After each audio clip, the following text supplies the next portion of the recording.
Welcome to the Global Journalism Seminars. This is The Briefing.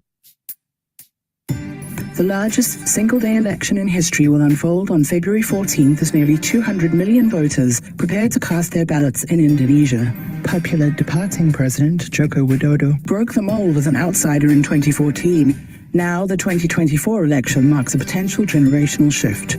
Subianto, a familiar face, navigates well among old elites clinging to power. Pranowo has a track record of infrastructure gains. Sweden promises change. It's a pivotal moment in the country's democratic journey and a litmus test for the evolving nature of governance in one of the world's most populous nations. We asked our journalist fellows, how engaged do you think your audiences will be with this story? 18% said moderately engaged, 82% predicted low engagement. Asked what international relations issues might entice readers to pay attention, 73% said geopolitical implications, 18% said climate change and environmental policies, and 9% said economic implications and trade policies. Joining us now to discuss the election is renowned political analyst Sana Jaffrey, a research fellow at the Australian National University and a non-resident scholar at the Carnegie Endowment for International Peace. Sana has researched political violence in Indonesia for over 15 years.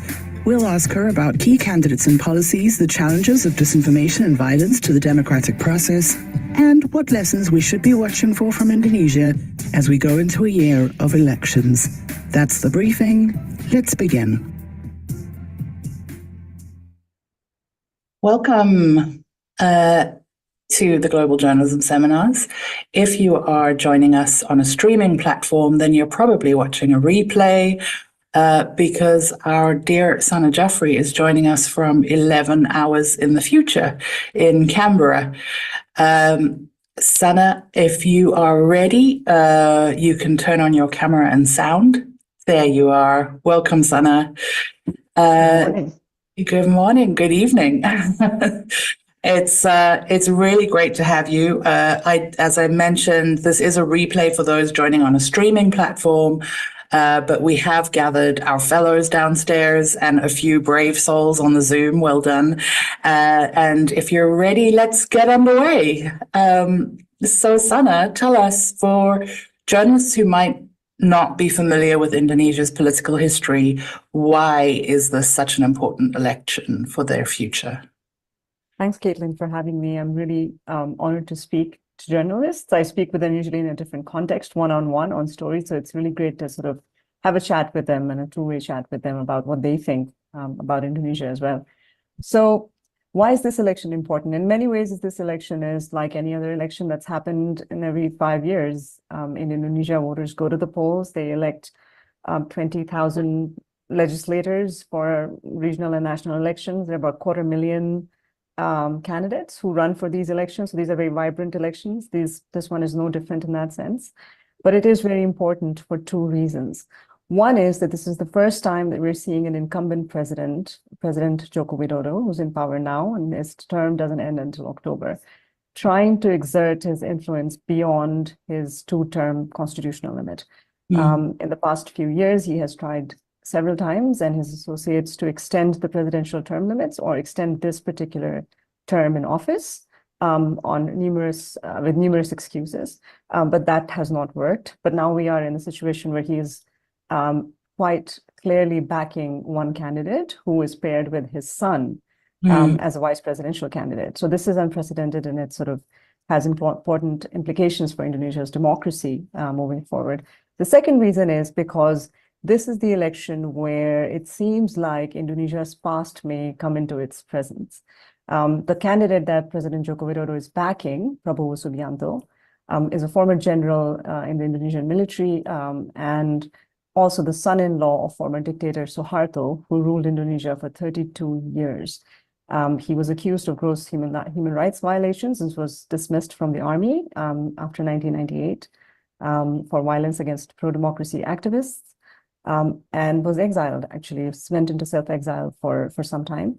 But came back, has been trying to get in, has not been that popular and has not been very successful, but now he is the leading contender. And it looks like, if we are to believe the polls, might win the presidency. So this is in some ways very difficult period for people who fought for Indonesian democracy and have fought for reform. Yeah. How would you describe India's place in the region? Who its major allies are, and what's its role in the stability of Southeast Asia?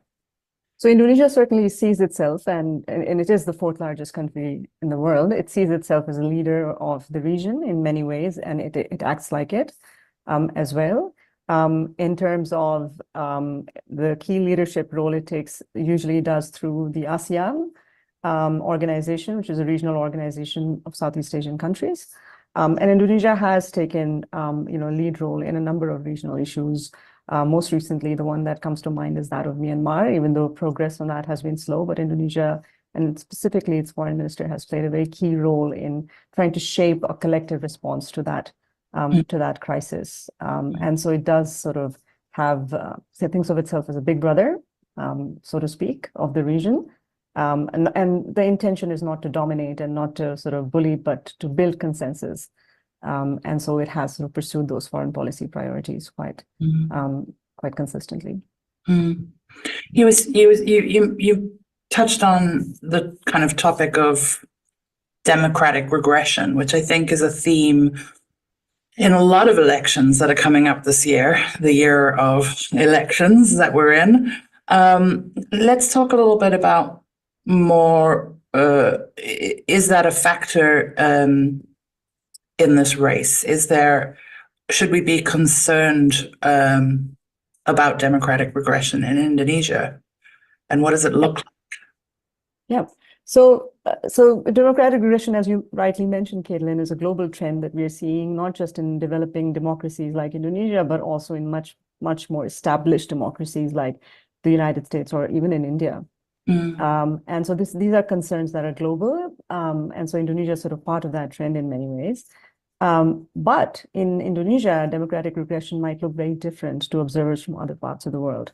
So when I talk to my colleagues from the United States or India, for example, the idea of, or other parts of the world, sort of when we talk about democratic regression, it looks like obstinate opposition, not compromising, deadlocks in parliament, legislation is not passing, or incumbent governments suspending opposition lawmakers en masse, or treating them badly, or those sort of things, or elections not taking place, or voters losing confidence in democracy and sort of going for very authoritarian far right.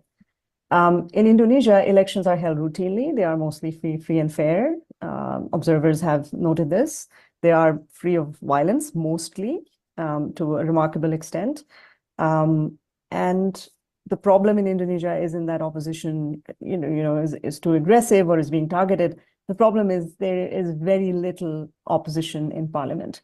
So opposition and the government get along a little too well, to the extent that there's very little accountability. So I'll give you an example. President Joko Widodo, we have 9 parties in the parliament now.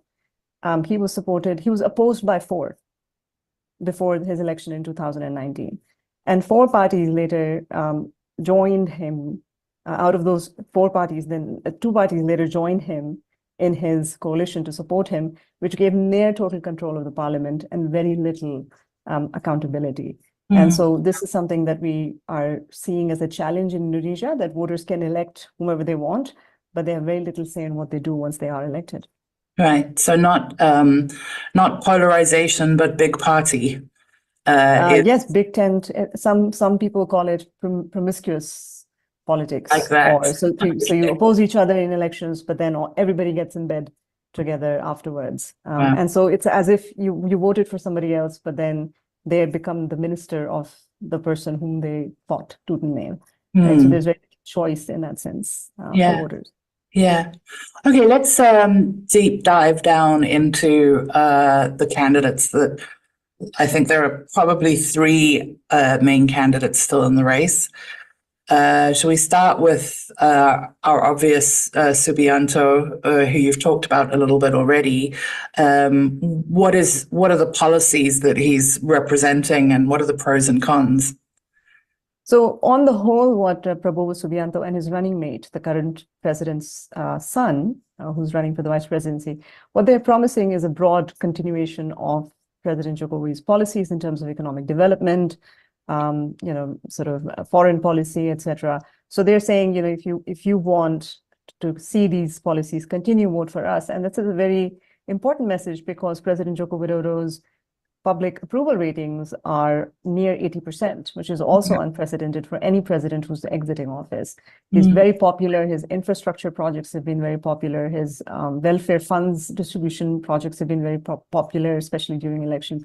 So these are the things that are sort of driving them as well. So they're getting a lot of coattail effects from him. So that's their message.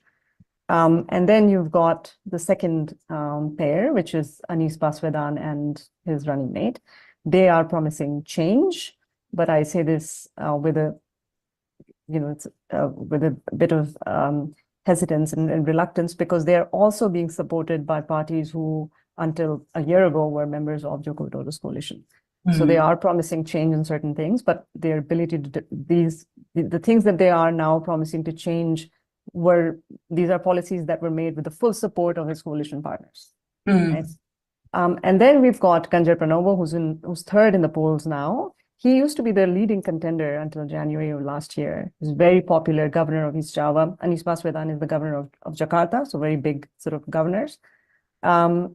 And he is supported by the main party that backed President Joko Widodo again. So it's all the parties that backed him are now. His message is a bit muddled. He does not want to confront the president, but at the same time wants to brand himself as different. So it's a muddled position that's not been very good for him. Does Pranowo have enough political experience, diplomatic ties to maybe pull off a comeback? He is a very seasoned politician. He's a career politician. Unlike Prabowo Subianto, who's a soldier, military man who sort of came into politics later, or Anies Baswedan, who is a US trained political scientist. So Pranowo has been from the beginning of his career. He is a politician, so he does have the chops. The problem is he is now sort of in a very difficult position where he cannot dissociate himself with the president who's so popular and promised change, but at the same time has been abandoned by the president because the president is no longer supporting the party that nominated him. So it's a difficult position for him in terms of voter sentiment. But, they have some of the strongest party networks, ground level, and so that might improve his rating somewhat, but I think it's very difficult to come back from third position in a three-way race that's heading to a runoff. When journalists report on stories like this, especially from a foreign perspective, we're often accused of, okay, so what's the problem? The guy's got 80% support. People are happy with him. The guy that is running with his son, he's got really good support in the polls. Why is this a problem for democracy? Why does everything have to be a drama? Is what the audience will tell us. Can we talk a little bit about why it's problematic when there is too much agreement? Well, so if you think about democracy and how it works, right, we often think about democracy in terms of things that are very public, especially elections, right? And so elections are one part of democracy that we care about. Why? Because they make leaders accountable to the voters who ultimately own democracy, right? But once elections only happen once every few years, right? What happens in between? Every 5 years in Indonesia, right? How they govern, the kind of policies that they take, etc. A lot of that, and also there are constitutional limits on how far politicians can go, what's allowed, what's not allowed in terms of treatment of minorities, in terms of, whose interests are put ahead of others, right? And these things are decided collectively as a people, as a nation, and you cannot willy-nilly change them by a show of hands, right? And so for those kinds of bigger questions, you need to have institutional accountability. So you have the courts that sort of review, you have the parliament, and you have the president, and you have sort of these three: executive, legislative, and courts. And these three things are supposed to keep each other in check, right? That's the sort of second part of democracy that is often less visible to us, and also less exciting. There's less drama in there, right?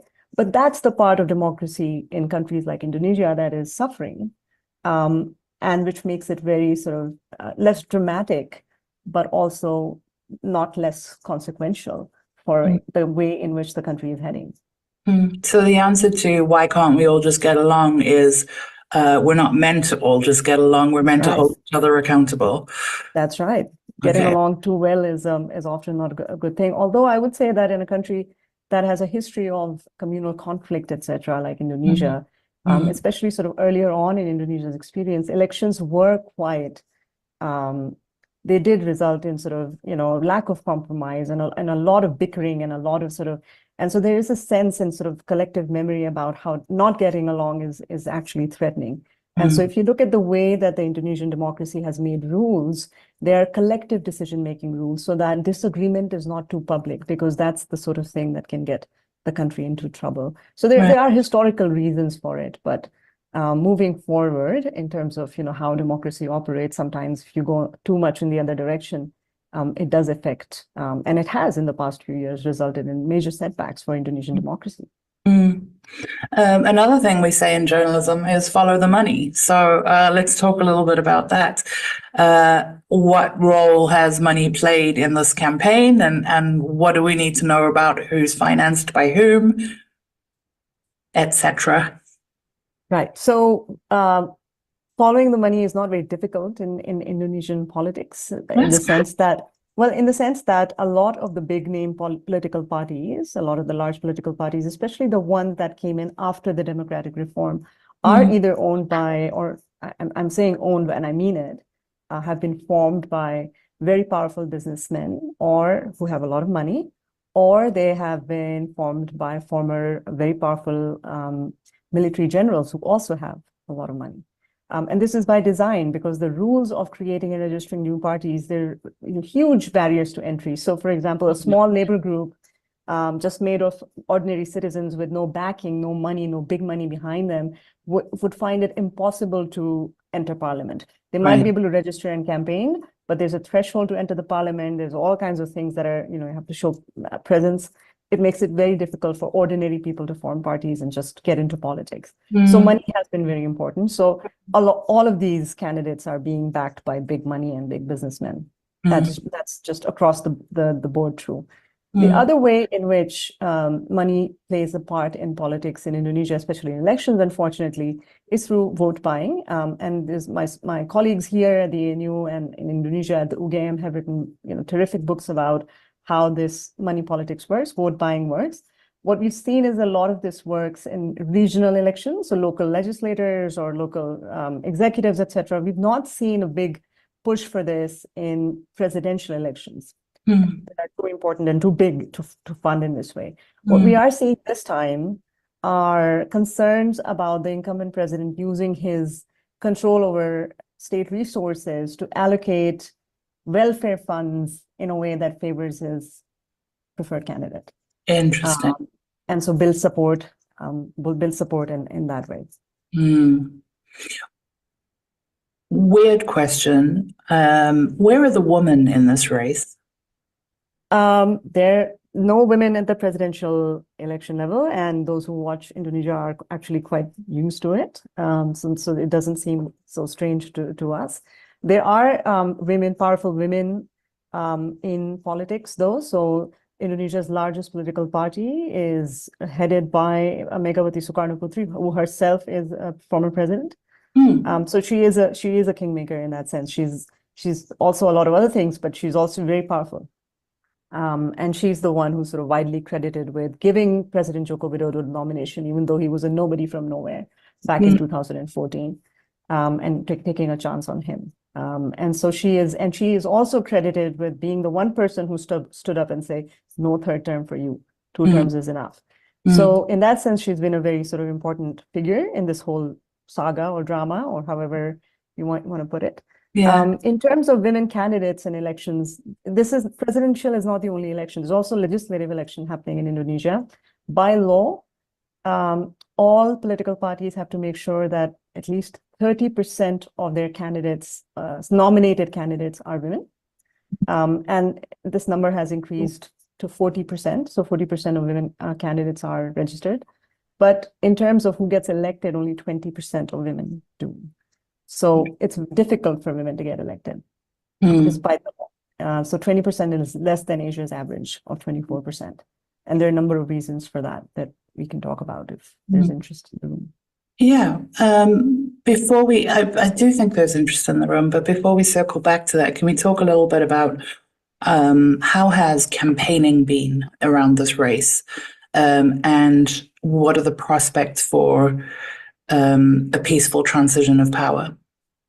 So election campaigns in Indonesia are, on the whole, I would say 99% violence-free, have been since 1999. I mean, well, I shouldn't say 99. In some places in Indonesia, there was violence before, but since 2004, there hasn't been big violence, with the exception of 2019. But the violence happens after the election when people are dissatisfied.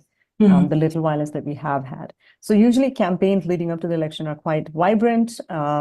They are actually lovely events. They're very fun and creative.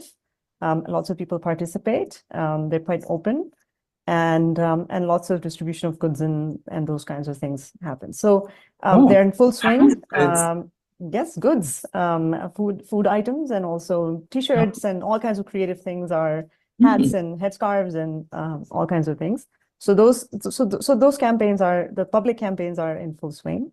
There's also door-to-door campaigning in some areas, or sometimes youth organizations or religious organizations candidates partner with also do campaigning on their behalf, etc. So they happen on different levels, and those are still in full swing. In terms of sort of the messaging that's happening, as I mentioned, one thing we've seen is, even though there have been some serious issues and concerns raised about the president's involvement, etc., the other two candidates have been quite careful in not spilling too much tar on him, because he's so popular that it might backfire on them. And so they've been sort of walking a tightrope. This is the first round of the election. So if nobody breaks the 50% threshold out of the three candidates, according to Indonesian constitution, it goes to the second round between the top two contenders, which happens in June. So on February 15th, we'll find out if this is over or we have to drag this on for another 5 months. That's a long gap for that runoff. Is there a risk of violence in the waiting period? It's hard to tell, because this is if the second round happens, it will only be the second time in Indonesia's history. The first time it happened, there was no issue at all. But so we are in sort of somewhat uncharted. But given my sort of understanding of Indonesia and how things work, if there is a second round, I don't expect there to be, sort of maybe some dissatisfaction in some very small quarters, but I don't expect there to be any disruptive events. Most people will just start gearing up for the second round. Okay. Let's talk about the US and China. I'm not going to ask you to be foreign secretary for either, but I do think, as we mentioned, the kind of geopolitical implications of the results of this election are something that audiences might engage audiences with the story. So if you were either the US or China, is there a sense of which horse would be the most useful to back? I don't think that the US or China would be thinking about backing any of the candidates. Not publicly backing, but who would be useful to come into power? Yeah, I think there's a sense amongst sort of long-term Indonesia observers that the one policy area that has remained relatively unchanged despite whoever is in office is the foreign policy. Indonesia has a very long-standing, almost ingrained principle of remaining free and active. So it's a free and active foreign policy agenda that Indonesia has pursued for a very long time, which basically means they do not want to be at any cost entangled in any geopolitical rivalry. And they want to do their best to keep the region, not just their own country, but keep the region free of it.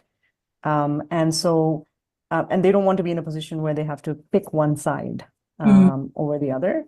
And so they want to play this very, very cleverly and want to make sure that their economic interests and their own sort of foreign policy interests are the ones that take priority, and they don't become subjugated to becoming a junior partner in a game that they cannot control. So that's something that all three candidates are sort of, there are minor differences between how they are sort of, the nuances of it. So for example, Indonesia has taken a very hard line against Australia's decision to pursue the AUKUS deal, which is providing Australia with nuclear-powered submarines. And they fear that that would trigger China into sort of deploying more military equipment in the region and becoming more aggressive.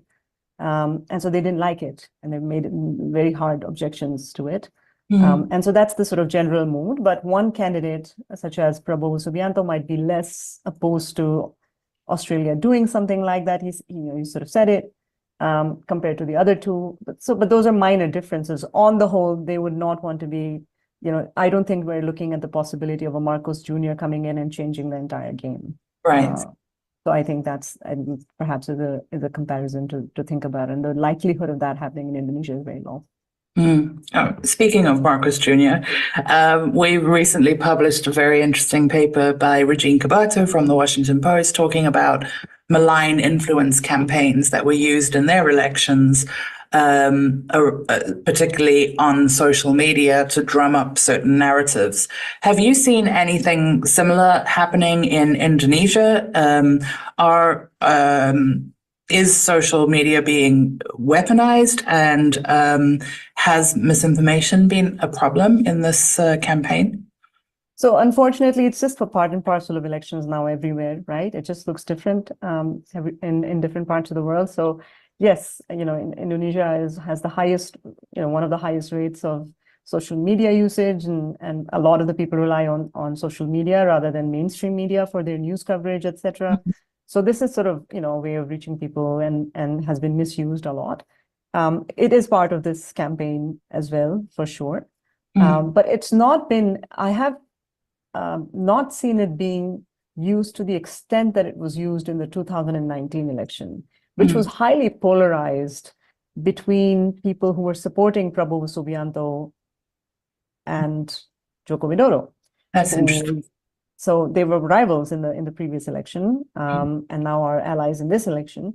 But I mean, it was a heated campaign. It was really religiously polarized. So Prabowo Subianto at the time was being supported by groups who want a greater role for Islam in politics and in the country, in the state, and people who didn't, including a lot of Muslims who don't want a greater role for religion in the country. So the kind of messaging and just the kind of memes and the kind of misinformation about candidates' backgrounds, etc. I mean, it was very, very divisive. And it wasn't just affecting people's choices, it was affecting relationships, and neighbors, were against neighbors and those sort of things. And so I haven't seen that level of misinformation, perhaps because the election is not polarized on ideological grounds that much this time around. I want to ask about common reporting mistakes, things that you see in the press that drive you absolutely insane. And the one thing we can absolutely agree on is that journalists make mistakes all the time. But as we're preparing to report from a distance, most likely on this election, what are some of the kind of tropes that we should avoid, and mistakes that we should avoid making again? I think quick conclusions based on impartial information. So I'll give you a very specific example. In the 2019 election, the losing party, Prabowo Subianto, who's now going to be the winning party, disputed the election results. And this happens every year. Every presidential, somebody's not happy, it goes to the Constitutional Court, or they can submit. And the court can decide whether to review it has merit or not, or just reject it out of hand. But it goes to the court, and there is a period of uncertainty where it's not. But Indonesia has a great system, in like many other countries, where they do exit polls, and those are usually highly reliable, and you kind of get a sense of what the lead is and stuff.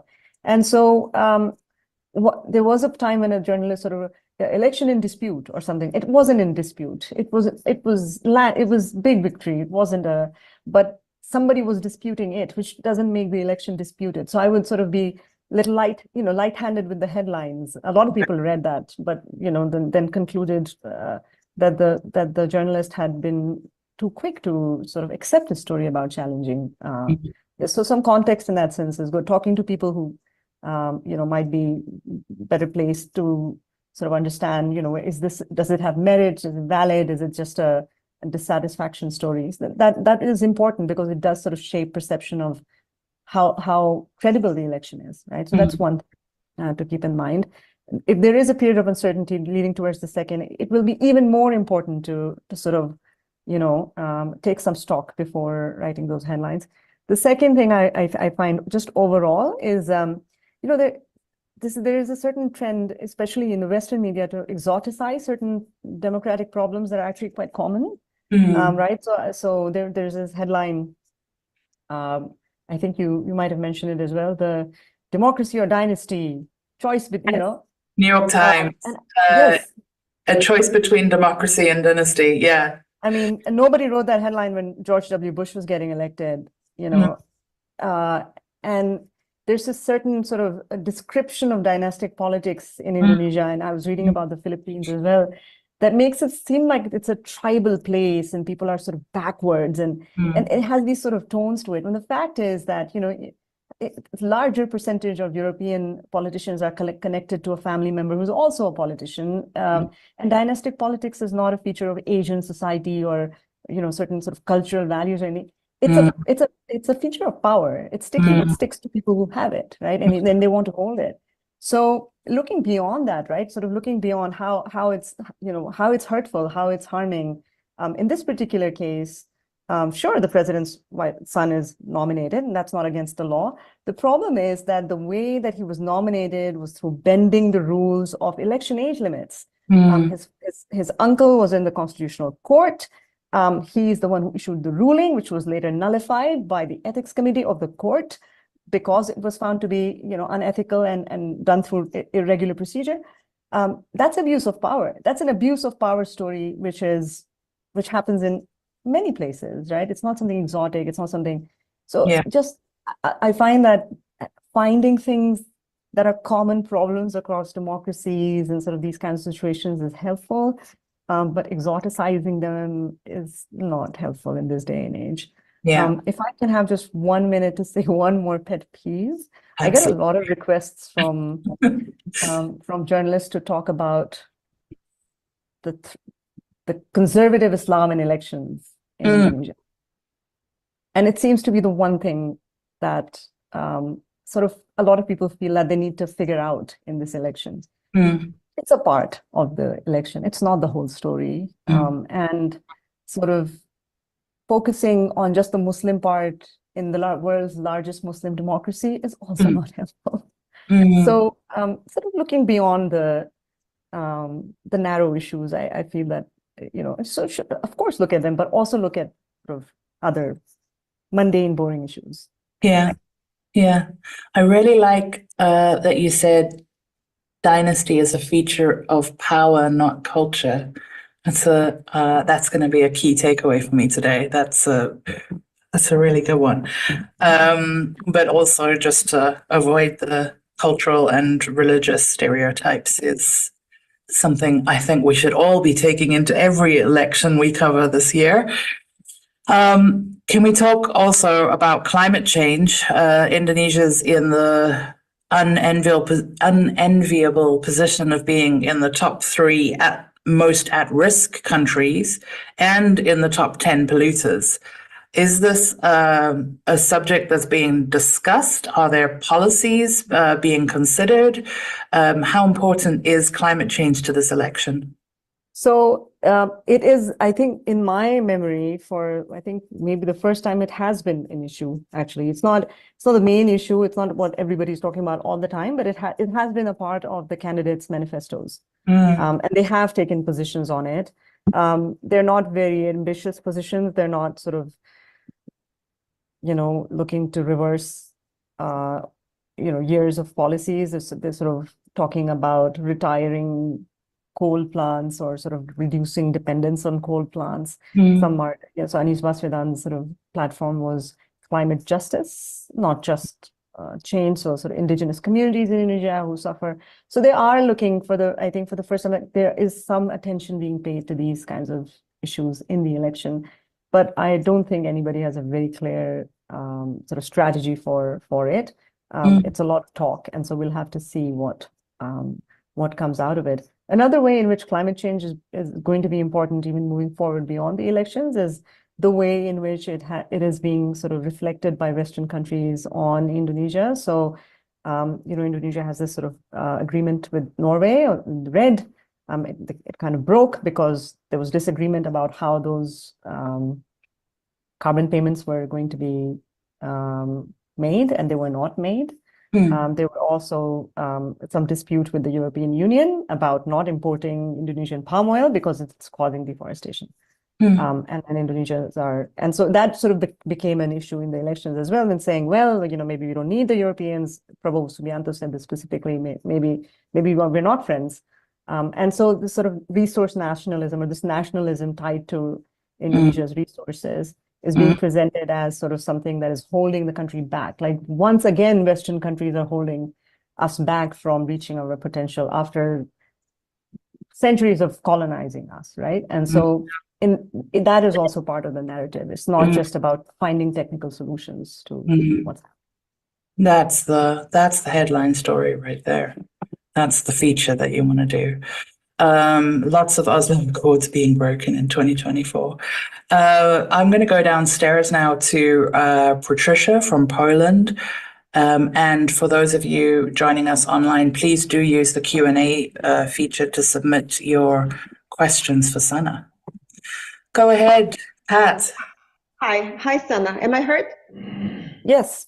Okay, thank you. Thank you for your perspective. I came from Poland and I'm covering mostly economy, so my question will be about the economy.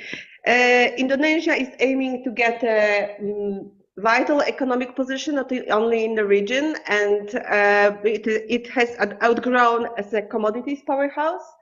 And regarding that, do you observe any kind of shift or approach, more protectionism, as we can see it in China, in USA, India, and other countries? Thank you. Thanks, Pat, for your question. I am in no way an economist, so I'll talk about the politics of it, if that's all right with you.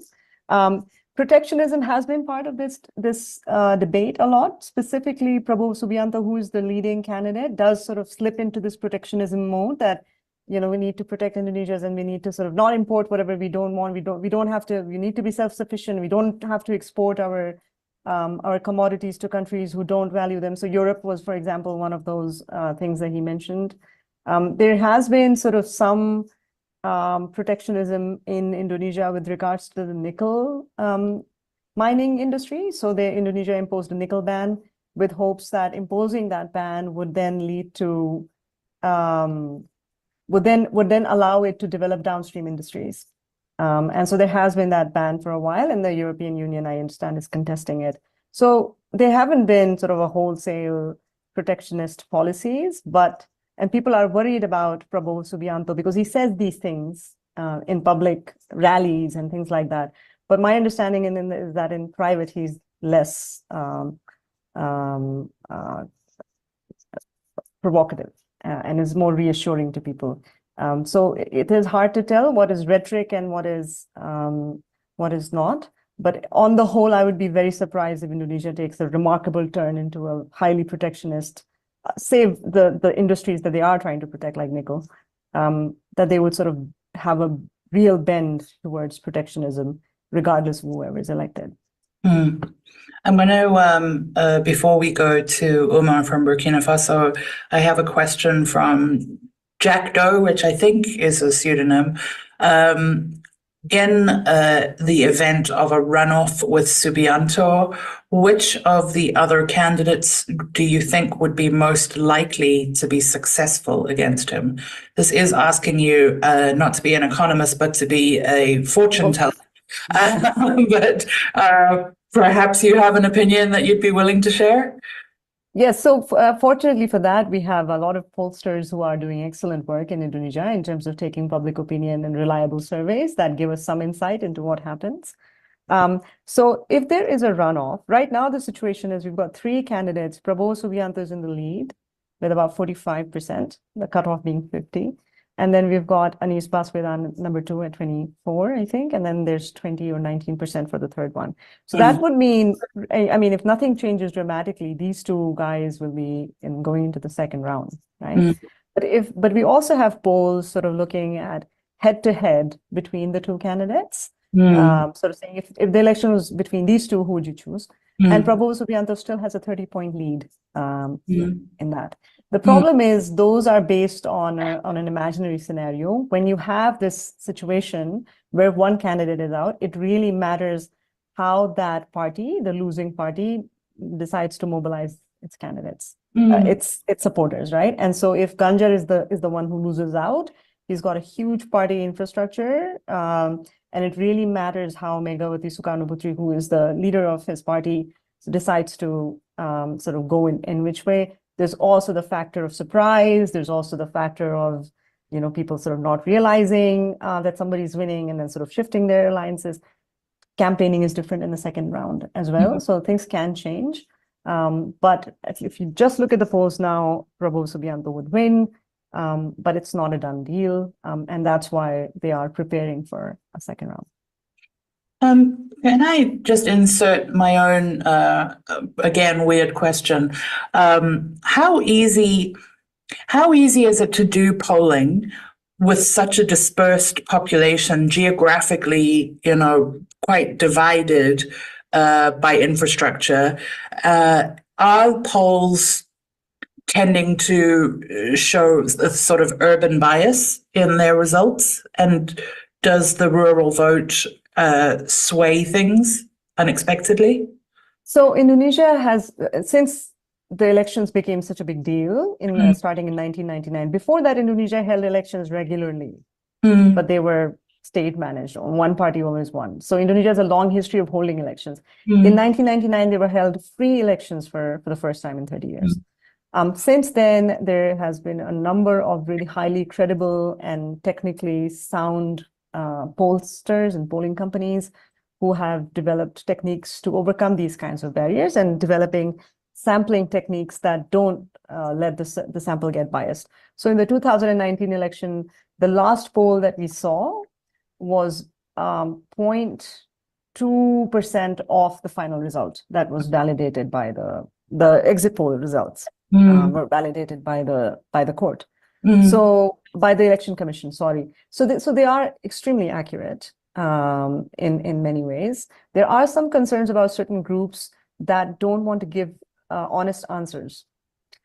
So we know that, for example, people who are very conservative Muslims sometimes don't want to give an honest answer about who they're voting for. They try to falsify their preference. Right. And so they always end up doing a little better in the polls than they were saying, and then they found in the polls. So there are some differences, but they're kind of known. There are also just politically motivated marketing teams that just put out polls. But over the years, we've sort of learned to, so figure out which ones are the reliable ones and which ones are the ones who are just marketing. Okay, let's go to Omar from Burkina Faso.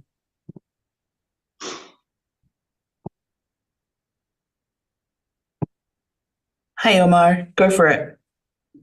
Okay. Oh, sorry. Yeah. Thank you very much. I am Omar from Burkina Faso. I have two questions. The first one is related to the security. We know that in the past years, Indonesia have been shaked a little bit by fundamentalist insurgents in the framework of this fight against Islamic State. And then we had some few groups in Indonesia who perpetrated some attacks. So how is the security question influencing the opinions and also the coming polls? And as a son of a dictator, he's surfacing and running for the presidency. And the second question is that we've seen that many industries have been kind of moving to Indonesia to balance somehow China in terms of manufacturing goods. So can't we see that as a threat to the Chinese trade, and can't we avoid a kind of influence of China on these elections? Because we know that if Indonesia has, I say that industries are moving there, so that means that there is less to go to China for sure. Hey. Thanks, Omar, for the question. So your question is about, so there are two types of, I think, issues that are involved there that I think are quite separate, right? So one issue is that of terrorism. So ISIS related or homegrown terrorism related to Islam. Indonesia has its own sort of terrorist organizations that have long struggled for an Islamic state, even before ISIS came in. And so this is since independence, right? So there's Jemaah Islamiyah and others. They have international affiliations sometimes, but they are really sort of locally focused. IS is something that's sort of foreign inspired and happened much later. But these are terrorist organizations. And there is very little disagreement within the presidential candidates that, you know, that they just need to be dealt with law enforcement. Indonesia has done a remarkably good job, actually, of dealing with terrorist organizations since they first sort of broke big way onto the scene in the 2002 Bali bombings. And so there's a general sense that this is effective, they should keep doing it and countering it. So there's very little sort of disagreement about this overall in the country. Where there is a lot of disagreement is, where do you draw the line between who is a terrorist and who is just somebody who wants to mobilize or wants to achieve a greater role for Islam or establish an Islamic state through peaceful means, right? Does that count as terrorism as well? That's where the disagreement is today in Indonesia. And that is where President Joko Widodo's own policies have been very controversial and very much disliked by conservative Islamist groups, because they feel that they are being treated as terrorists when they are not, when they are trying to form a political party, when they're trying to win, or they're trying to, sort of push this agenda through legal political means. So that's there is that. Anies Baswedan represents that group, and Ganjar Pranowo represents the group or the kind of constituency that is extremely opposed to that. That is very much in favor of sort of dealing harshly with conservative Muslims, even if they're not. They sort of see that as a threat to the country's nationalist identity. Right, it's sort of amalgamist, pluralist identity. And Prabowo Subianto is in the middle saying, I'm for both, so vote for me. So there's a difference between what these candidates are saying in terms of their platforms, but there's also a very important difference in who they represent at mass level. And so that's where the disagreement is in terms of where you draw the line, right? And how can you use anti-terrorism as a weapon for political opposition, people who just don't like you or your policies. So that's with that. In terms of industries moving into Indonesia and whether or not that's a threat to China, China is the second largest FDI in Indonesia. So a lot of Chinese money is being poured into Indonesia to establish industries as well. I'm not an economist, so I haven't sort of taken sentiment of how the Chinese businesses are feeling with and if that's sort of eating into their share. My sense is probably not. It would be too small to be seen as threatening. But I might be wrong on that. But I think the key thing here is that China has invested heavily in establishing industries in Indonesia itself. So in that sense, it's the largest trading partner as well. And so. Brilliant, thank you. Amira Samarto has a question, I believe from Indonesia. How do you think the presidential election will affect the legislative election results? In 2019, PDI and Gerindra received their coattails. How do you think parties will be affected by the three candidates running? Great question. So we have seen polling on the parties as well, and it does look like PDIP might lose some of its, so I think it was 24% in 2019, which is very large. Just to say, for people who are not familiar with Indonesia, there's no one big party. There's no one Democrat versus Republican. There's 9 parties, like I said. So you can have a plurality in parliament, which means you can be the biggest party, but that doesn't mean you can get anything done on your own. So you still need, if you want to be the leader of the parliament, so speaker, or if you want to get anything done, you need to work with others, right? And so PDIP was the largest party. with 24% of the votes, I think. This time around, they predicted around 20% is what I saw in the latest poll, so a little bit of a dip. And Garindra has had a little bit of a hike, from what I understand. So it's, it is looking like there's some movement.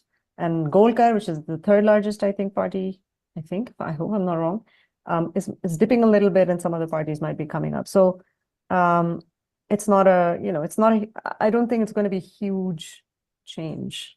There will be shifts. Okay, so sounds like a coalition game after the fact more than a campaigning. Okay, that's right. So getting PDIP back will be very important for Prabowo if he wins. And plans are in place already to start those sort of conversations. Good.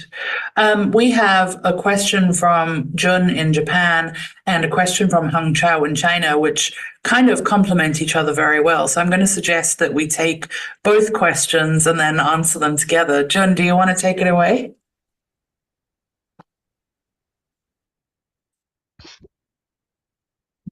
We can hear you. Go for it. Can you hear me? Yes, we can. Hello, Sana. Thank you very much for your explanation. My name is Jun Suzuki. I was a Jakarta bureau chief for Japan's Nikkei and covered last election. My question is, what's your take on how Western media covers Indonesian election or Indonesia in general? I see very few articles on about Indonesia in Western media, despite its importance. And my second question is, what should foreign correspondents do to ensure their reporting more balanced and fair? Yeah, thank you. And then over to Hong Chao. We've got to move the speaker around the room, so give us a second. Hong Chao's going to the speaker, even better. Can you hear? Yes, we can. So I'm struck by the word you mentioned when you discussed foreign media coverage. You used the exoticism, and I really love the expression. So I wonder, how can foreign correspondents, or let's say journalists in general, covering a little or less known country better? Do foreign correspondents, basically, what can they do to present a fuller picture, as you described, to their home audience who have little to moderate interest to countries like Indonesia? And I'm also speaking from the point of China, because China is potentially, it's also featured similar ways in other media coverages. Thank you. Thank you, Jun and Heng Chao. Now, those are great questions. So first of all, thank you, Jun. Nikkei's coverage has been one of the best on Indonesia, especially on economic issues. It's a go-to for all of us who are non-economists and just want to find out what happened after a big policy thing happens, or sort of there's new capital coming up, and what's the finances looking like, who invested. So it's just great reporting, and that in some ways answers the second question that Heng Chao sort of was posing, which is, what can we do to get countries interested, get people interested in reading about countries like Indonesia? And I think you can't do it at just by reporting about an election, or just by reporting, right? It has to be built into the regular news cycle in some way. So some important visit, or some other thing that's happened between, I don't know, there's a friendly football game. I don't know. There has to be I don't think individual journalists can just do it by themselves either, right? It has to be some sort of a systematic decision to pay attention, because it has to be in the conversation. That country has to be in the conversation over time, for them to report on in the elections in a way that people will want to read, because they already know something about this country. And this gets me to Jun's question about, what Western countries, and like, why is there so little coverage of Indonesia in the Western media? I think it has less to do with countries like Indonesia. It has more to do with what Western media pays attention to, right? So in many ways, Indonesia is kind of a middle case, right? It's not a total basket case of just like exploding in terrorism everywhere, which would be covered by the Western media, right? If that happens, oftentimes what you see about Indonesia in the Western media is that, right? And it doesn't happen, fortunately, often. And so you don't get that. It's also not sort of this like South Korea just sort of blazing through, you know, barriers and just sort of becoming this Asian tiger that has no problem, you know. It's not that miracle success story either. It's a huge country with lots of challenges that it's just navigating and wobbling. And there is value in learning about that. It's value in learning about how countries just kind of stay afloat and manage to avoid a lot of the pitfalls, right? That others don't, right? So it should be part of the imagination, but it's not, because the Western media is focused on reporting either basket cases or miracle cases, and you know, Indonesia is neither, and they're happy with it. And so if the Western media is not paying attention, they're not that bothered, to be honest. You know, there was a piece in The Economist about this. Why people don't pay attention to Indonesia? Well, it's nothing to do with Indonesia. It's to do with the way that the media reporting is structured. So yeah, that's my take anyway. Huncha, I had a question about how to avoid exoticism. We don't really know, right? Because part of it comes from how we learn to talk about different countries, how we learn to, there's no simple answer to this. I would encourage everybody to read Edward Said's book. It's called Orientalism, just to understand what it looks like, just to understand what exoticism looks like, or exoticizing something looks like. So we know the signs of, you know, what it reads as, if we are making an effort to avoid it. I'm going to do something a little unusual in our last 4 minutes. Following that glowing review of Nikkei Asia's cover, let's go back to Jun downstairs. And Jun, why don't you answer your own question? Yes, please tell us. What can Western media do better while covering this election? Sorry to put you on the spot, but that was a glowing review. We want to learn from you. Okay. We can hear you. Yes. Well, probably foreign, not only Western media, but all correspondents should learn culture more deeply, like learning languages.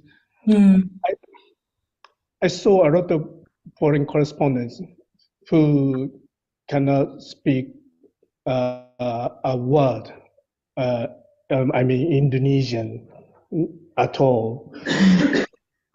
But you should learn at least a little bit and talk to people, maybe ordinary people who are not working for government or the party, and learn how do Indonesian think the way Indonesian speak, and so on. And that might be useful for the reporting too, I think. That's brilliant. Yeah. So commissioning editors, please hire people with language skills. Foreign correspondents, please pay attention to the culture of the people that you're reporting on. And please seek comment from ordinary people and not just those with power. Is that a fair summary? Great. Sana, any last words for us? What can we learn from Indonesia in terms of trends in this election going forward with the other elections we're going to be covering this year? What should we be watching? I think you should be watching for signs of resilience, and you should be watching, and you should be sort of thinking about, you know, democracy and its development is not a linear process. It goes like this, and you're lucky if it sort of still rises, if it goes in a squiggly sort of fashion, right? That's what it tells us. And that's what a lot of the elections tell us. We've seen sort of really rock solid democracies suffer these sort of crises. So, you know, democracies are only durable if they actually face crises and they kind of somehow overcome them. Because some countries like Indonesia have some things going for them as well. Like, you know, the vast majority of Indonesians really believe in democracy. They think it's the best system. They're not disappointed with it. It's important to learn how, you know, if this democracy is sort of having trouble, etc., and it's moving in the wrong direction, there are always breaks somewhere, right? And those are the things that the bad things that didn't happen. I think those are great stories to cover as well. Not just the things that happen, but sometimes presidents or powerful people have bad ideas and somebody walks them back. Those are great stories to cover, and I wish more journalists would do that and would sort of tell us about how that happened. Because there's a lot of coverage of bad stories, but we also need to know about how somebody walked somebody back from the cliff. Yeah, the process, not the moment. Yeah. Brilliant. Thank you, Sana, for your time. Safe home in the dark, and we will be watching with great interest. Thanks. This was a great conversation and great questions. This is really one of the more enjoyable conversations I've had about the election. So thanks for having me. Excellent. Thank you, Sana. Go well. Thank you. Bye, guys. Good luck. Thank you.